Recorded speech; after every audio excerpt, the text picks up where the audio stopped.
এই তোমার ছেলের স্কুল থেকে ম্যাডাম ফোন দিছে, নাও কথা বলো। হ্যালো। দেখেন আপনার ছেলে স্কুলে এসে সবার সাথে অশান্তি করে, জরুরি আপনি দেখা করেন। আমি কেন দেখা করব? 10 বছর ধরে বউ অশান্তি করতেছে, আমি কি কখনো শ্বশুরে ডাকছি?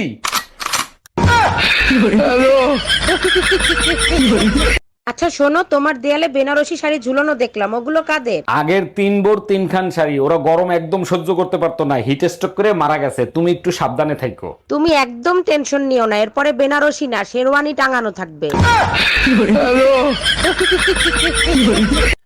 সারা দিন মশার মতো ভ্যান ভ্যান ভ্যান ভ্যান করতে থাকো, তোমার আর কোনো কাজ নাই? যাও, আজকের পর থেকে তুমি আমার মুখের কথা আর শুনতে পারবা না। কেন, বুবা হওয়ার সিদ্ধান্ত নিছো নাকি? আমি বোবা হব না, তোরে বয়রা বানাবো, তুই দাঁড়া। Bye bye, tata. আমি শুধু তোমারে সহ্য করলাম, আমি চাইলে তোমার থেকে ভালো ছেলের সাথে সম্পর্ক করতে পারতাম। আমি ছাড়া তোমাকে কেউ করতে পারবে না কাবু, তোমাকে অনেক ভালোবাসি।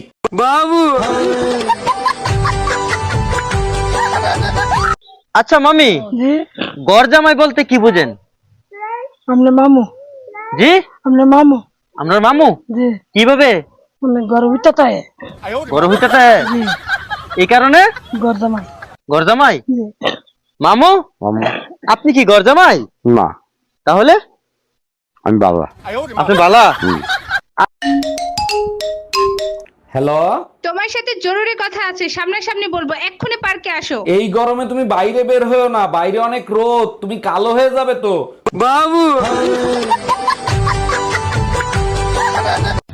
হ্যালো গুগল, কাল আমার হাজবেন্ডের জন্মদিন, বলেন কি গিফট দিলে আমার হাজবেন্ড সবচেয়ে বেশি খুশি হবে?